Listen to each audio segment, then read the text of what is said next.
Info, news, vaovao.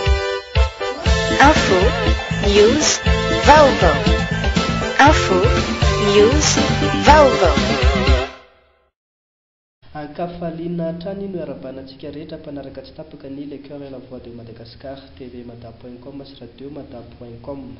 Anisan'ny fandarana iray lehibe ao anatin'ny fandarana asa sivy izay napetraky ny PDS Antananarivo amin'izao fotoana izao ny fanajariana ny tanàna Antananarivo renivohitra, indrindra fa eo amin'ny resaka fanadiovana ny tanàna sy ny fitantanana ireny tsena ireny. Nisy niatrikasa izay nitanterahan'ireo tompon'andraikitra feno teo anivon'ny fitantanana ny tanàna Antananarivo renivohitra, anio tetsy amin'ny lapan'ny tanàna Antananarivo tetsy Analakely. Araoarany fanadihadiana mahakasika izay. Kasika fandrafafaka teto Antananarivo Mariakely aloha zany fa nisy fiatoana nandritra ny 3 andro zany ny fandraofana fako teto Antananarivo dia somary mitobaka be izy io fa efa averina amin'olo nanomboka tamin'ny omaly. Lafiny teknika teraka moa zany natonga nisy fiatoana io fandaminana ny andralanitra voalohany indrindra fikosakosana fiara ary fahatelo farany amin'ny fandaminana resantsika dia mahakasika ny RF2. Rehefa nytenena ny fako teto Antananarivo dia tsy vitan'ny fandraofana fako fotsiny eny amin'ny baka fa tsy maintsy mity ny fotony mihitsy jery manimby an'ilay fako. Dia misy rafitra zany napetraky ny commune izay namoahany Andriamatoa PDS ipitondrana ny ananganana ny atao hoe RF2. Amin'izao fotoana izao zany efa misy fotoana ifanaovan'ny RF2 sy ny samva iseky ny boriboritany enina. Misy lalina le zany efa fanarahana dia ny lera manomboka amin'ny 7 maraina ka hatramin'ny 60 eo. Reo RF2 reo zany no maka ny fako isaky ny tokantrano ary mametraka ataontsika hoe baka intermédiaire eny amin'ny tiondalana asiana legilatrano isaky ny fokotany eo. Dia rehefa tonga ny lera izay fametrahany amin'ny samva dia mandalo ny camion samva dia ro zareo no mitondra n'ilay fako ny amoron'ny arabe dia tonga dia ampiakarina avetrana anatin'ny camion samva dia aterina andralanitra. Dia efa misy lalana napetraka mihitsy ny fanarana tamin'ny délégué au maire eny amin'ny boriboritany sy ireo tompon'andraikitry ny RF2 sy ny fokotany.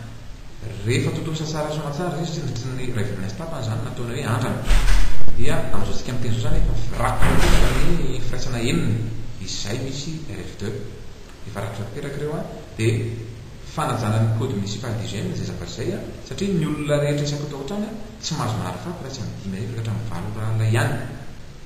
Ny fako zany efa voray anivon'ny RF2 amin'ny tontolon'ny andro fa ny any amin'ny baka izay ambana fako sisa ny tokantrano no aterana anatin'ny baka amin'ny 5 ka hatramin'ny 9 alina. Dia manamaivana koa zay ny fako batain'ny samvahan'ny baka mandritsy ny alina ray manontolo. Zay zany le fandaminana izay efa masaka tanteraka amin'izao fotoana izao anaovana antsoavo ny RF2 sy ny fokotany hoe ny fandamina tsara satria any ny tena fototry ny fako voalohany indrindra izay. Faharoa anaovana antsoavo ihany koa ny isa tokantrano mba hanaraka ny fandaminana apetraky ny RF2 sy ny fokotany. Fandaminana eo amin'ny lafiny fandraisana anjara arabola voalohany indrindra, fandaminana amin'ny fotoana sy ny karazam-pako arina ny ireo takay. Azo eritreretina ve zany mety sisy militobany fako tsy manodidina Antananarivo manoloanandreo paika sy tetika metinareo avy ato amin'ny commune?